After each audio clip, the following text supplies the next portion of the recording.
때에 다윗이 두 문 사이에 앉아 있더라. 파수꾼이 성문 위층에 올라가서 눈을 들어보니 어떤 사람이 홀로 달려오는지라. 파수꾼이 외쳐 왕께 아뢰매 왕이 이르되 그가 만일 혼자면 그의 입에 소식이 있으리라. 할 때에 그가 점점 가까이 오니라.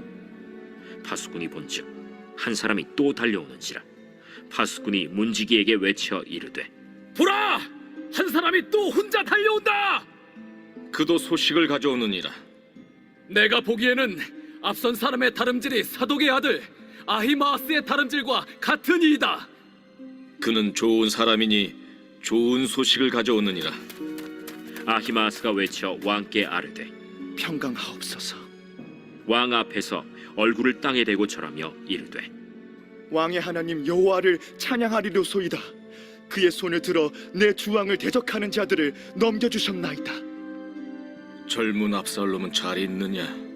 아히마아스가 대답하되 요압이 왕의 종 나를 보낼 때에 크게 소동하는 것을 보았사오나 무슨 일인지 알지 못하였나이다.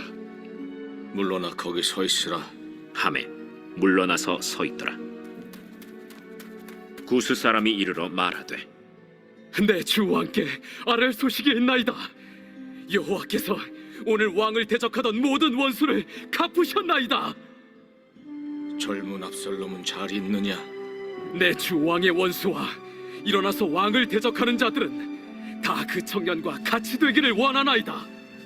왕의 마음이 심히 아파 문 위층으로 올라가서 우니라. 그가 올라갈 때에 말하기를 내 아들 압살롬아, 내 아들 압살롬아, 차라리 내가 너를 대신하여 죽었다면 압살롬 내 아들아, 내 아들 압살롬아, 내 아들아 하였더라.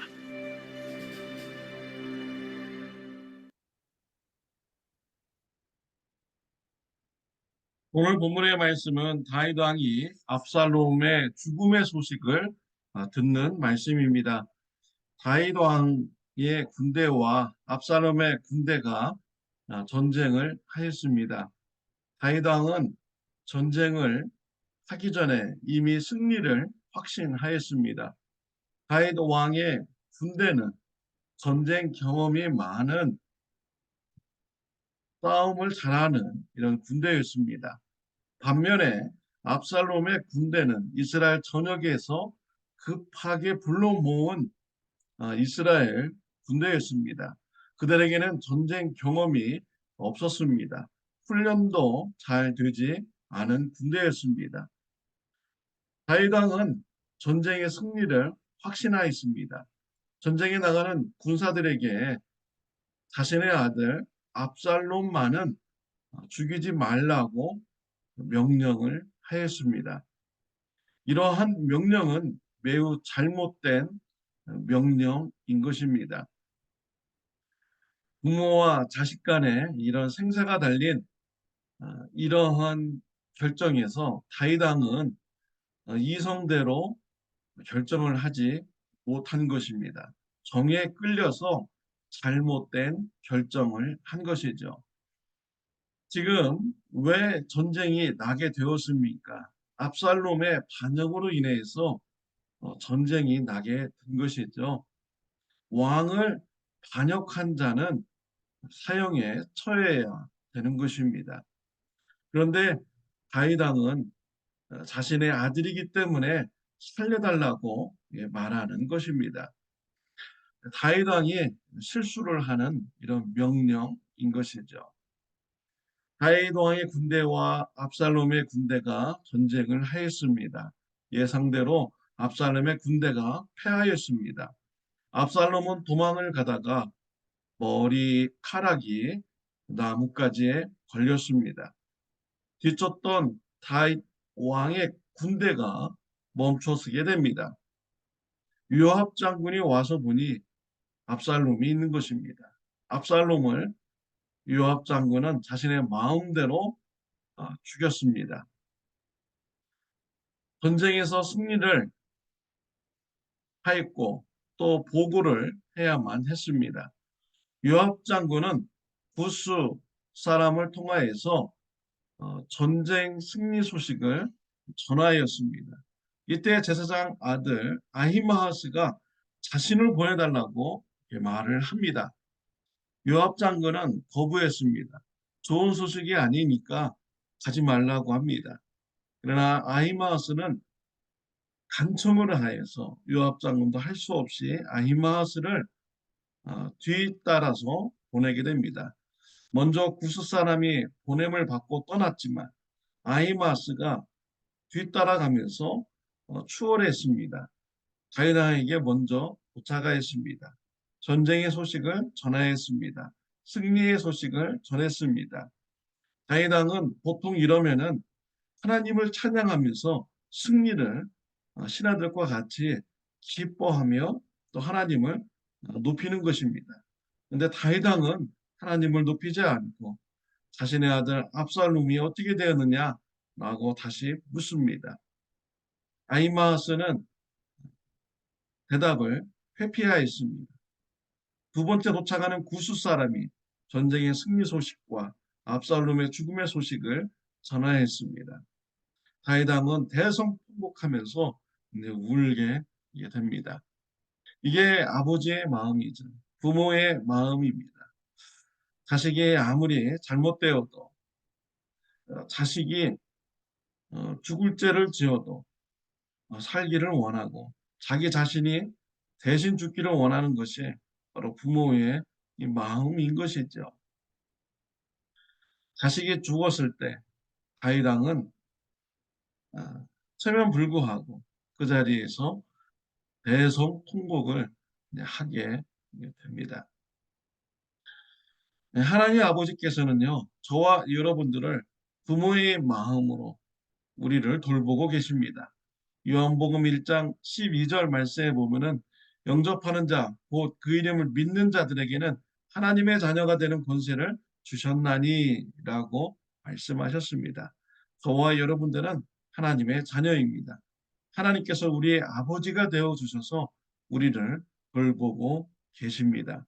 우리가 죄의 형벌을 받아야 되는 이런 존재였는데 우리 하나님 아버지는 그 자녀가 살기를 원하신 것이죠. 그래서 예수 그리스도를 통하여서 대신 형벌받게 하여 주심으로써 우리를 죄에서 구원하여 주셨습니다. 하나님 아버지가 저와 여러분들을 그렇게 사랑하십니다. 하나님의 사랑에 대해서 감사하는 저와 여러분들이 되시기를 바랍니다. 다윗 왕은 아들 압살롬의 죽음의 소식을 듣고 대성통곡을 합니다. 압살롬의 죽음을 통해서 다윗 왕이 무엇을 배워야 됩니까? 다윗 왕은 하나님의 거룩성을 배워야 되는 것이죠. 왜 압살롬이 이렇게 죽게 되었습니까? 따지고 보면은 다윗 왕의 간음죄 때문입니다. 다윗 왕이 간음죄를 지었기 때문에 하나님께서 다윗 왕을 심판하신 것입니다. 간음죄를 지었기 때문에 자식들에게 떳떳하게 신앙교육을 시키지 못한 다윗 왕이었습니다. 간음죄가 성범죄가 가족 안에 일어났음에도 불구하고 제대로 처리하지 못한 다윗 왕의 이런 잘못 때문입니다. 이러한 죄 때문에 압살롬이 죽게 된 것입니다. 하나님께서는 죄를 간과하시지 않습니다. 죄를 미워하십니다. 죄를 심판하시는 이런 분인 것이죠. 그래서 우리는 하나님을 알고요. 죄를 멀리해야 되는 것입니다. 아무리 하나님께서 사랑하는 다윗 왕일지라도 다윗 왕이 죄를 지었을 때 하나님께서는 심판하십니다. 히브리서 12장 11절 말씀에 보면은 무릇 징계가 당시에는 즐거워 보이지 않고 슬퍼 보이나 후에 그로 말미암아 연단을 받은 자들은 의와 평강의 열매를 맺느니라. 하나님께서는 다윗에게 죄의 징계를 했습니다. 그 징계는 매우 아픈 것이었습니다. 그러나 그 이후에는 의와 평강의 열매를 맺는 것입니다. 하나님께서는 더욱더 다윗에게 거룩하게 살고 의와 평강의 열매를 맺으라고 징계를 하신 것입니다. 사랑하는 부모는 사랑하는 자녀들에게 잘못된 길로 갔을 때 징계를 합니다. 올바른 길로 가라고 징계를 하는 것이죠. 하나님께서도 저와 여러분들이 잘못된 길로 가면 옳은 길로 가라고 의와 평강의 열매를 맺으면서 살라고 하나님께서 우리를 징계하여 주시는 것입니다.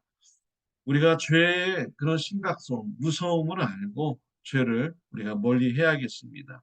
야고보서 1장 15절에 욕심이 잉태한즉 죄를 낳고 죄가 장성한즉 사망을 낳느니라 라고 했습니다. 죄의 열매가 맺히기 전에 죄를 멀리하고 떠나는 삶이 저와 여러분들에게 있으시기를 바랍니다.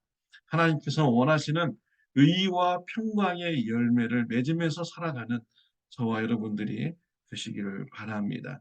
하나님의 아버지의 사랑을 감사하며 살아가시는 저와 여러분들 되시기를 바랍니다. 기도드리겠습니다. 하나님 아버지 감사합니다. 죄의 심각성을 알게 되었습니다. 죄를 멀리하는 자가 되게 하여 주옵시고 의와 평강의 열매를 맺게 하여 주옵소서. 예수님의 이름으로 기도드렸습니다. 아멘. 오늘 하루도 의와 평강의 열매를 맺으시기를 바랍니다.